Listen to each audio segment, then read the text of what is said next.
கடவுளின் அன்பும் அமைதியும் கிறிஸ்துவின் அருளும் துயாவின் நட்புறவும் உங்கள் அனைவரோடும் இருப்பதாக. இயேசு கிறிஸ்துவில் பிரியமான சகோதர சகோதரிகளே, ஒவ்வொரு நாளும் ஒரு 5 நிமிடம் இறை இறக்கத்தின் செய்திக்காக ஆர்வத்தோடு காத்திருக்கின்ற அருமை தேவ பிள்ளைகளே, உங்கள் ஒவ்வொருவரையும் தேவன் தாமே ஆசீர்வதிப்பாராக. உங்கள் ஒவ்வொருவரையும் அனுதினமும் சந்திப்பதில் மிகுந்த மனமகிழ்ச்சி அடைகிறேன். உங்கள் அனைவரையும் வாழ்த்துகிறேன், வணங்குகிறேன் தாட்சியோடு. இந்த நாளின் இறை இறக்கத்தின் செய்தி, இந்த அசாதாரணமான கொடையை நம்பு. இந்த அசாதாரணமான கொடை நம்பவும் கேட்கிறேன் என்று சொல்லி ஆசீர்வதிக்கிறார். நான் வழங்கும் இந்த அசாதாரணமான கொடை என்ன கொடை? என் மகளே, என் காலடிகளில் என்னை பின்பற்றி வா.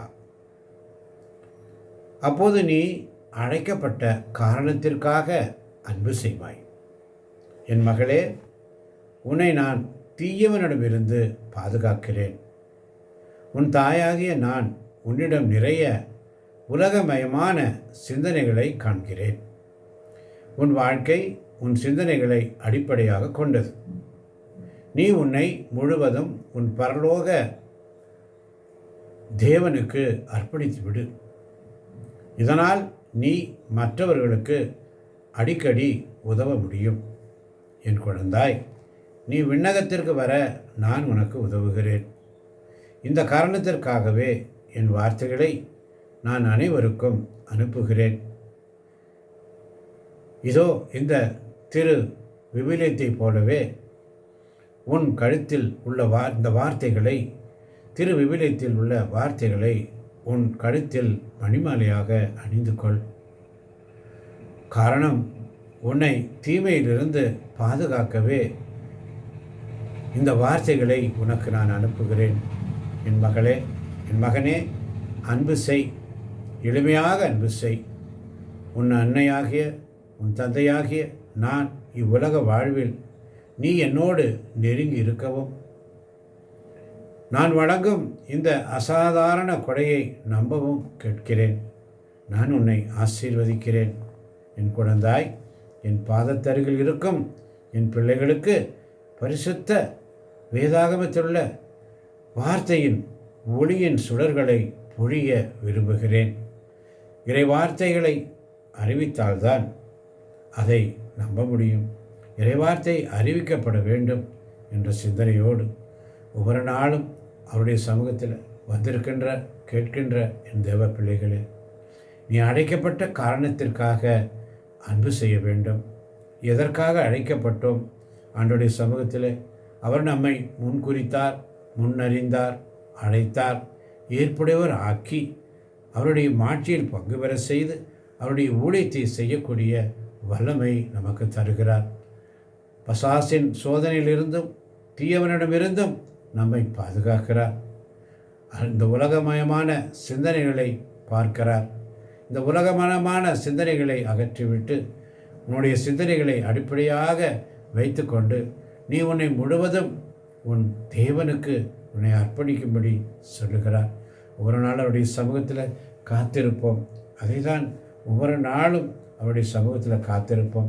நமக்கு சோதனைகள் வருகிறது, அநேக சோதனைகள் வருகிறது. 1 கொரிந்தியர் 10ஆம் அதிகாரம் 12ஆம் வசனம் தெளிவாக சொல்லுகிறது, நாம் நிலையாக நிற்பதற்காக நினைத்து கொண்டிருப்பவர் விழுந்து விடாதபடி பார்த்து கொள்ளட்டும். நிலையாக நான் நின்று கொண்டிருக்கிறேன், நிலையாக நிற்பதாக நினைத்து கொண்டிருப்பவர் விழுந்து விடாதபடி பார்த்து கொள்ளட்டும்.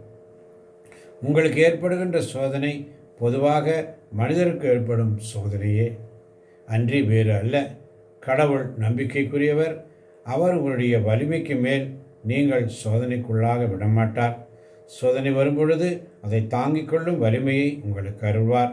அதிலிருந்து விடுபட வழி செய்வார். இப்படிப்பட்ட அருமையான பரிசுத்த வேதாகமத்தின் வார்த்தைகளை ஒவ்வொரு நாளும் சிந்திக்க அவளோடு காத்திருக்கிறோம். ஏனென்றால் நமக்கு வருகின்ற சோதனை மனிதருக்கு வருகின்ற சோதனை தான், சாதாரண சோதனை தான்.